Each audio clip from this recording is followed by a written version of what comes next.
Matemática, 11º ano, ensino médio são dos níveis abrangidos por esta aula.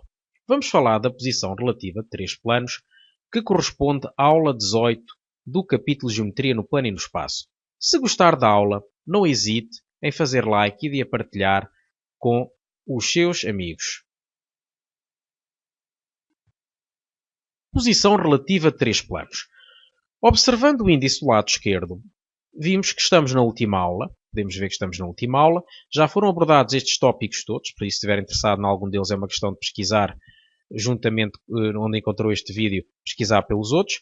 E note que estamos na parte 2 do capítulo de Geometria no Plano e no Espaço. Existe também a parte 1, que está igualmente cheia de assuntos abordados.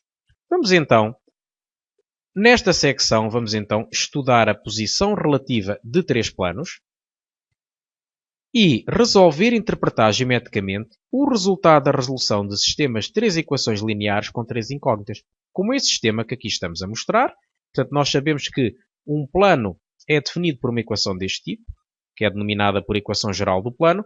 Se temos três planos, ora, vai corresponder em termos analíticos, se queremos saber a solução ou a interseção dos três planos ou as possibilidades que há, vai corresponder a resolver analiticamente um sistema deste tipo. Portanto, aqui temos um plano, aqui temos um outro plano, note-se que é distinto do anterior, porque esta A', B', C', D' vai representar, podem ser números diferentes dos anteriores, e por isso vamos ter números diferentes ou não, portanto, mas seja como for o plano, pode ser distinto, bem como o terceiro plano, e portanto a interseção dos três planos vai se traduzir analiticamente neste sistema de três equações lineares com três incógnitas. As equações chamam-se lineares porque não aparece o x ao quadrado, nem o y ao quadrado, etc., ou outras coisas mais complicadas. Portanto, quando tem este aspecto, chama-se linear e corresponde ao sistema mais simples que se pode fazer com três equações e três incógnitas. Relativamente aos sistemas, eles podem se classificar em possíveis e em impossíveis. Os impossíveis são os sistemas que não têm solução. Dentro dos possíveis, temos ainda duas categorias distintas, que são serem determinados ou indeterminados. No caso de serem determinados, vai ter apenas uma única solução. No caso de ser indeterminado, o sistema vai ter infinitas soluções. Portanto, temos aqui esta classificação dos sistemas, possível e impossível, e dentro dos possíveis temos a possibilidade de determinado e indeterminado. Portanto, é o que vamos ter para este sistema aqui em cima. E cada uma destas situações vai dar para interpretar geometricamente, fazendo um enquadramento com a posição relativa dos três planos. Portanto, cada equação corresponde a um plano e depois, conforme as possibilidades de interseção dos planos, também vai haver o respectivo enquadramento com a classificação do sistema correspondente. Portanto, o que vamos seguir? Vamos prosseguir com a abordagem conjunta da posição relativa de três planos e da classificação do sistema correspondente. Tem todo o interesse abordar esta classificação conjuntamente com a situação geométrica que lhe está relacionada. Temos aqui, para começar, todas as possibilidades geométricas de obter sistemas possíveis. Num sistema daquele tipo que vimos há pouco. Sistema de três equações, sistema linear de três equações e três incógnitas. Temos aqui, na primeira situação, alfa, beta e gama intersetam-se num ponto. Intersetam-se neste ponto que aqui aparece assinalado na figura. Portanto, esta situação, como há uma única solução, vamos ter que o sistema é possível determinado. Portanto, é um sistema possível determinado, tem apenas uma única solução e geometricamente vai corresponder ao ponto de interseção dos três planos. Neste segundo caso, os três planos são coincidentes. Portanto, o sistema que estiver relacionado com esta situação vai ter infinitas soluções. E as soluções são todos os pontos dos planos. Como os planos são coincidentes, o sistema vai ser possível indeterminado, neste caso, por ter infinitas soluções. Neste terceiro caso, observamos que os planos alfa, beta e gama intersetam-se numa reta, nesta reta que aparece aqui, representada por este segmento de reta. E temos então, na mesma infinitas soluções, o sistema tem infinitas soluções, são elas os pontos da reta. Qualquer ponto da reta vai ser a solução do sistema que der origem a esta situação geométrica. O sistema vai ser possível e indeterminado, como dissemos há pouco, quando há infinitas soluções, é esta a classificação do sistema. Neste último caso, observamos que os planos alfa, beta e gama também se intersetam segundo uma reta. A situação é distinta da anterior pelo facto de os planos alfa e beta serem coincidentes. O alfa é secante a alfa, o gama é secante a alfa e beta. Temos, portanto, que o sistema tem infinitas soluções, que são os pontos da reta. São os pontos desta reta que aqui aparece representada por este segmento de reta e, portanto, vamos ter novamente que o sistema é possível indeterminado. Portanto, quando o sistema é possível, vamos ter obrigatoriamente, no caso de estarmos a lidar com um sistema de equações lineares, portanto, um sistema de 3 equações lineares com 3 incógnitas, vamos ter obrigatoriamente uma destas interpretações gráficas e, naturalmente, uma destas classificações que aqui vimos. Não há mais nenhuma no caso dos sistemas possíveis e das possíveis posições relativas de 3 planos que conduza a um sistema possível. Temos agora aqui as diferentes possibilidades geométricas de obter um sistema impossível. Neste primeiro caso, alfa, beta e gama são estritamente paralelos. Observamos perfeitamente isto na figura e é evidente que, em termos de sistema, não vamos ter soluções porque as soluções do sistema correspondem aos pontos de interseção dos 3 planos e, por isso, vamos ter que não há interseção, a solução vai ser o conjunto vazio. Uma segunda possibilidade é ter 2 planos coincidentes, neste caso alfa e beta, e um terceiro plano que lhe é paralelo. Portanto, estritamente paralelo. Não vai haver pontos de interseção entre os 3 planos e, consequentemente, vamos obter um sistema impossível. Também se pode dar o caso de ter 2 planos paralelos e um plano que lhe é secante, o plano gama. Portanto, estes 2 são estritamente paralelos, este é secante aos outros 2 e, portanto, os 3 planos não vão ter pontos em comum e vamos ter, de forma obrigatória, um sistema impossível. Último caso, vamos ter que os planos alfa, beta e gama intersetam-se 2 a 2 segundo retas paralelas. Então, temos aqui uma reta que é paralela a esta reta, que é paralela a esta reta. Portanto, esta reta é paralela a esta, são as 3 retas paralelas e os planos, como aqui diz, intersetam-se 2 a 2 segundo retas paralelas. O alfa com o beta dá origem a esta reta, o gama com o alfa dá origem a esta e o beta com o alfa dá origem a esta. Portanto, é como aqui está descrito. Então, é a quarta e última possibilidade, digo, de obter um sistema de 3 equações lineares e 3 incógnitas que conduza a um sistema impossível, ou que se classifique, se quisermos, num sistema impossível. E não há mais nenhuma possibilidade. Vimos, portanto, 8 casos geometricamente distintos.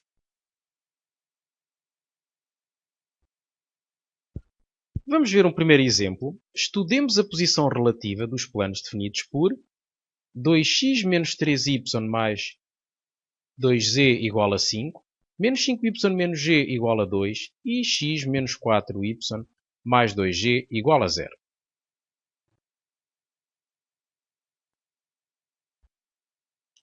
Para estudar as posições relativas dos 3 planos, podemos resolver o sistema seguinte pelo método da substituição e interpretar o resultado obtido. Temos então um sistema formado por estas 3 equações dos planos alfa, beta e gama que vimos aqui em cima e, portanto, o que se pretende é resolver este sistema pelo método da substituição. E em que é que consiste o método da substituição? Consiste em começar por escolher nas 3 equações aquela onde é mais fácil isolar uma das variáveis e depois de isolada substituir nas outras e assim sucessivamente. Portanto, uma equação em que é simples isolar uma variável é a segunda equação. Se nós passarmos o z para o segundo membro e o 2 para o primeiro, fica menos 5y menos 2 igual a z, ou seja, z igual a menos 5y menos 2. Agora o passo seguinte vai ser substituir na equação de cima, onde aparece z o z por menos 5y menos 2, foi isso que descobrimos que z é, e fazer o mesmo na equação de baixo. Abrem-se parênteses e mete-se no lugar do z menos 5y menos 2, ou seja, substituir. Portanto, por isso é que se chama método da substituição. Isola-se uma variável e substitui-se nas outras equações. E agora, já temos na primeira equação uma equação apenas com duas incógnitas, na terceira também, e vamos simplificar. Portanto, mantém-se igual à segunda equação. Na primeira hipótese podemos desembaraçar-nos de parênteses, portanto 2 vezes menos 5y dá menos 10y, 2 vezes menos 2 dá menos 4, e aqui temos então, esta expressão pode ser simplificada, vamos fazer o mesmo em baixo, desembaraçar de parênteses, 2 vezes menos 5y dá menos 10, 2 vezes menos 2 dá menos 4, tudo o resto se mantém igual, e agora, simplificando, vamos ter na primeira equação, menos 3y menos 10y é igual a menos 3y. O menos 4 passa para o segundo membro e fica 5 mais 4, que é 9. No caso da última equação, menos 4y menos 10y dá menos 14y. Mantém-se tudo igual no menos 4. E agora podemos escolher uma delas, ou a primeira ou a terceira, para isolar novamente uma variável. Vamos optar por escolher o isolamento da variável na última, por um motivo muito simples, porque o x aparece isolado, enquanto que na primeira aparece um 2x. Também poderíamos isolar o x na primeira, mas teríamos que passar o 2 a dividir para o segundo membro. Aqui é muito mais fácil, passa-se menos 14y menos 4 para o segundo membro e fica 14y mais 4. E agora nesta fase, já podemos pôr no lugar do x da primeira equação, substituir o x por 14y mais 4. E aí estamos aqui a fazer, abrimos parênteses e colocamos no lugar do x 14y mais 4. E agora vamos simplificar esta expressão e note-se que nesta fase já temos uma equação apenas em y. Portanto, é uma equação de primeiro grau em y. Vai dar para resolver, para encontrar o y. E depois de encontrarmos o y, vamos de imediato encontrar o z e também encontrar o x. Ora, vamos a isto então. Mantém-se a segunda e a terceira equações iguais. E agora, na primeira, fica 2 vezes 14y dá 28y, 2 vezes 4 dá 8. E, portanto, menos 3y igual a 9 fica na mesma. E agora 28y menos 3y vai dar simplesmente 15y.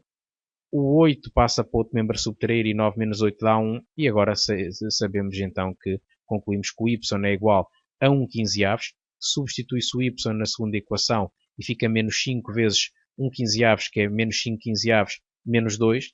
E aqui fica 14 vezes 1 quinzeavos mais 4. E então, nesta fase, é só simplificar as frações e fica 1 quinzeavos. Aqui vai ficar no lugar do x menos 7 terços, contas feitas, uma vez que menos 5 quinzeavos é menos 1 terço. Menos 1 terço menos 6 terços dá menos 7 terços, cá está. E agora 14 quinzeavos mais 4 vezes 15 sobre 15. 4 vezes 15 é 60. 60 mais 14 dá 74, fica 74 quinzeavos. E concluímos deste modo que o sistema admite como conjunto de solução o conjunto constituído por este terno, em que o x em que a primeira coordenada é 74 quinzeavos, cá está, a segunda é 1 quinzeavos e a terceira menos 7 trezeavos. Portanto, então o sistema é possível, determinado pelo facto de admitir uma única solução. Portanto, foi isso que vimos nas páginas anteriores. Sistema possível determinado.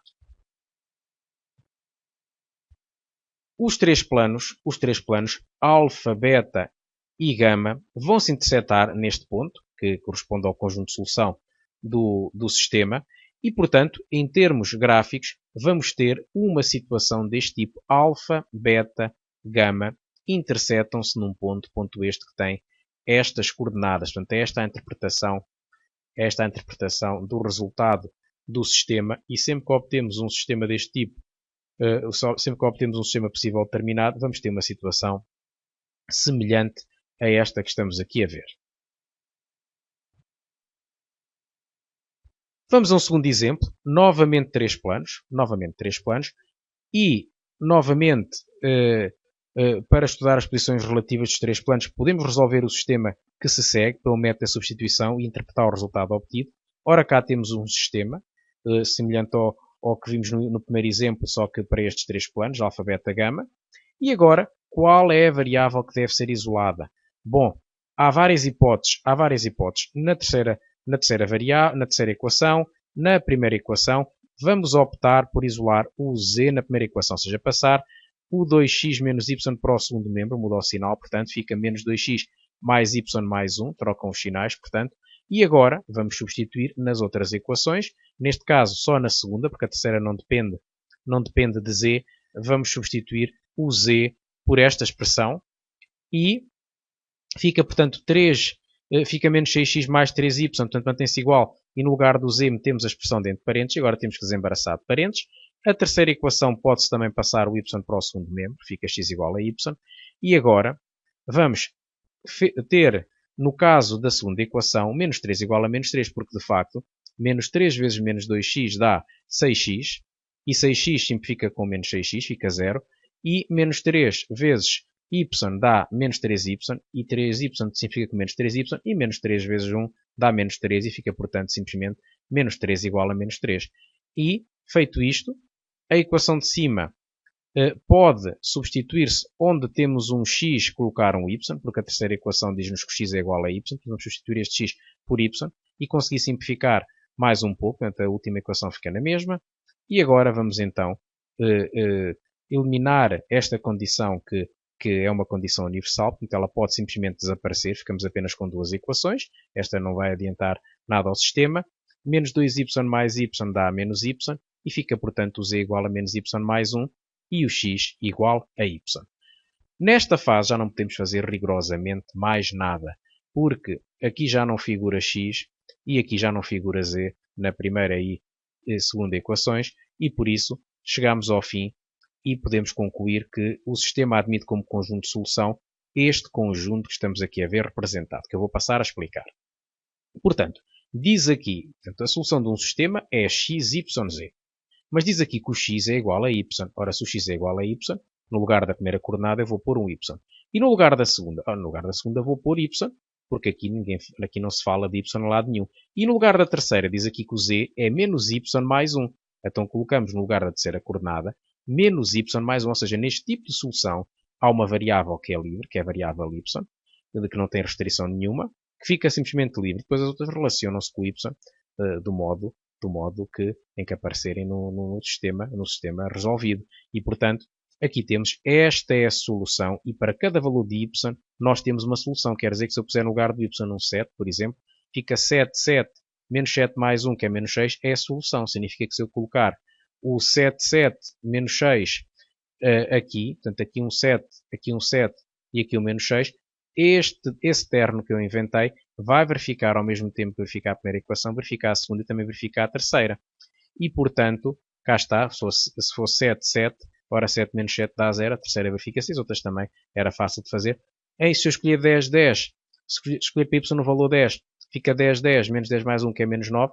Vamos ter, portanto, o 10, 10 menos 9 como outro terno que é a solução do sistema, portanto, porque verificar as três equações e assim por diante. Temos uma infinidade de soluções e o sistema é possível indeterminado, é a conclusão que nós tiramos. Podemos agora escrever nos segundos membros, em vez de aparecer y, podemos isolar, podemos colocar os y no primeiro membro, em cada uma das equações, o y, e escrever o y em função das restantes variáveis. Portanto, assim, passando o y para o primeiro membro e o z para o segundo, fica y igual a menos g mais 1, e aqui fica y igual a x. E porquê é que eu fiz isto? Bem, eu fiz isto porque nós sabemos que esta solução vai corresponder a uma reta.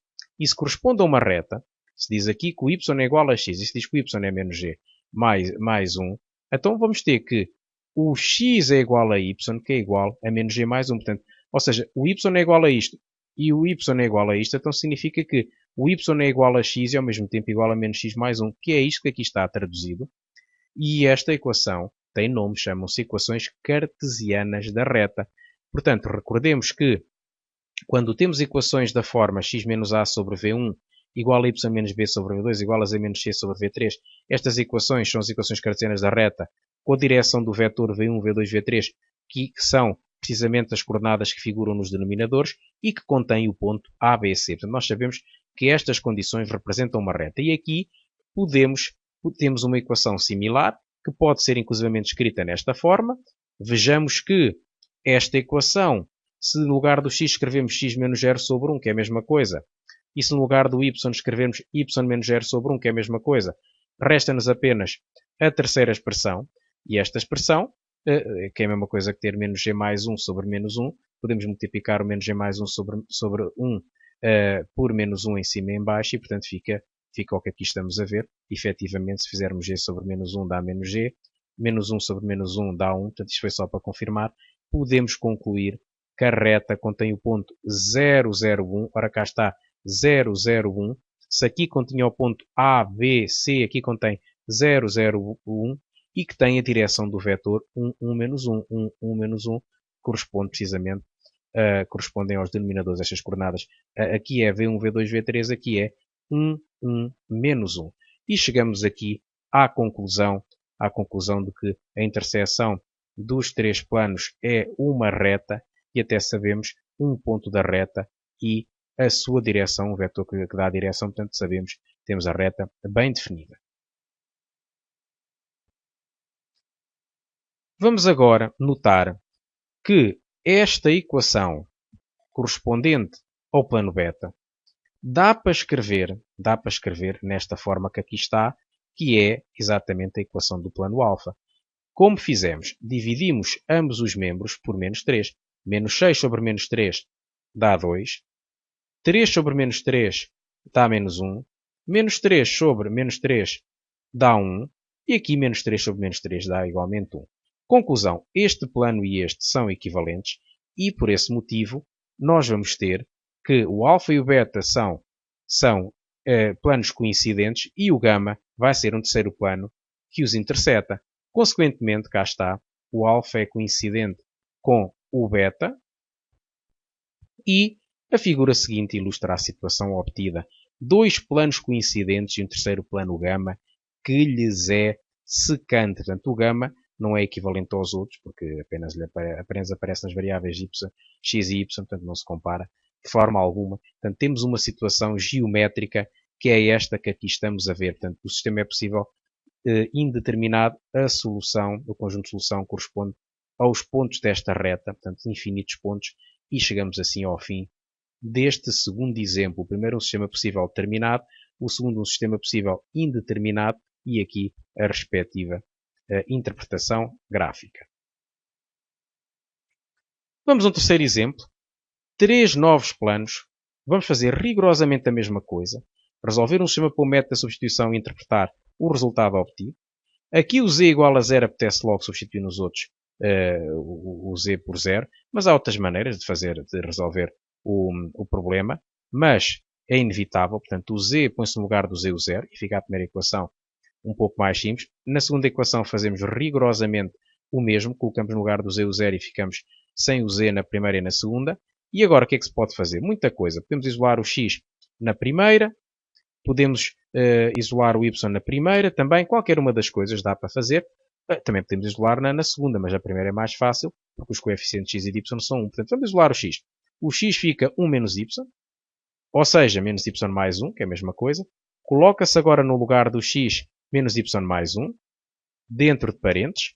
Desenvolve-se, fica menos 2y mais 2 no passo seguinte. Ora, cá está. Mantém-se a primeira e a terceira equações e agora vai-se desenvolver a segunda. E quando se desenvolve a segunda fica menos 2y mais 2, mas menos 2y sempre fica com 2y e portanto dá 0. E 2 fica simplesmente isolado, fica o 2 e fica 2 igual a 3. Mas nós agora, independentemente do resto, sabemos que 2 nunca é igual a 3, é uma proposição falsa e, consequentemente, o sistema vai ser impossível. Portanto, o conjunto de solução é o conjunto vazio e podemos concluir que o sistema é impossível, não tem soluções. Sempre que num sistema chegamos a uma identidade falsa, vamos concluir imediatamente que o sistema é impossível, independentemente das outras equações, neste caso outras duas, nada podem fazer contra esta situação que impossibilita tudo o resto. Recordemos que no plano de equação ax mais by mais cz mais d igual a 0, que este plano admite o vetor ABC como vetor normal. Portanto, já vamos ver o que é que vamos fazer agora de seguida. Portanto, os planos alfa e beta vão admitir como vetores normais 1, 1, 1. Ora, cá está, coeficiente x, coeficiente y, coeficiente z. O que eu aqui estou a dizer é que o vetor normal é o coeficiente x, o de y e o de z, as coordenadas A, B, C, a primeira, a segunda e a terceira. E no caso do beta, o coeficiente x é 2, o de y 2, o de z também é 2, fica, portanto, 2, 2, 2. E nota-se logo de imediato que o vetor beta é o dobro, o vetor n de beta é o dobro do vetor n de alfa. Claramente vê-se isso, multiplicarmos este vetor por 2, ficamos logo com n de beta. É o que aqui está escrito. N de beta é igual ao dobro de n de alfa. Temos então que os vetores são paralelos. Ora, se os vetores são colineares, quero dizer, os planos vão ser paralelos. E se os planos são paralelos, uma vez que as equações do plano alfa e beta não são equivalentes, porque efetivamente esta equação não é equivalente a esta, mesmo que se dividam ambos os membros por 2, aqui fica x mais y mais g igual a 3 meios e nunca igual a 1. Portanto, estas equações não são equivalentes e nós temos então que estamos na presença de planos paralelos que não são equivalentes e logo o plano alfa é estritamente paralelo ao plano beta. Portanto, isto que estamos a fazer de seguida vai servir para nos enquadrarmos com a situação gráfica correspondente a este sistema. Nós já sabemos que o sistema é impossível. Se fosse para resolver apenas o sistema, o exercício já tinha terminado. Agora o que segue é para fazermos o respectivo enquadramento geométrico. Até agora o que chegámos à conclusão foi que o plano alfa é paralelo ao plano beta e como as equações não são equivalentes, concluímos que eles são estritamente paralelos, ou seja, não têm nenhum ponto em comum. E vamos ter um terceiro plano que lhes vai ser naturalmente secante pelo facto de não ser, em condição alguma, paralelo. O plano alfa, o plano gama, é secante aos planos estritamente paralelos, alfa e beta. Ora, cá está. E, consequentemente, a figura que aqui temos ilustra a situação, ou seja, planos alfa e beta paralelos, porque têm vetores normais que são colineares, um é o dobro do outro, e porque as equações não são equivalentes, por isso são estritamente paralelos, e temos um terceiro plano gama que lhes é secante. Foi isto que provocou a impossibilidade no sistema, porque efetivamente os três planos não se intersetam e, consequentemente, conduzem a um sistema impossível. Chegamos ao fim da aula. Há que praticar e bem o que se aprendeu, resolvendo na ficha de geometria no plano de espaço a parte correspondente à aula 18, posição relativa de três planos. Espero muito sinceramente que tenham gostado da aula. A aula não é muito simples, mas com algum treino as coisas percebem-se bem e ultrapassam-se as dificuldades. Caso tenha gostado da aula, não se esqueça de fazer like e de a recomendar aos amigos. Até à próxima.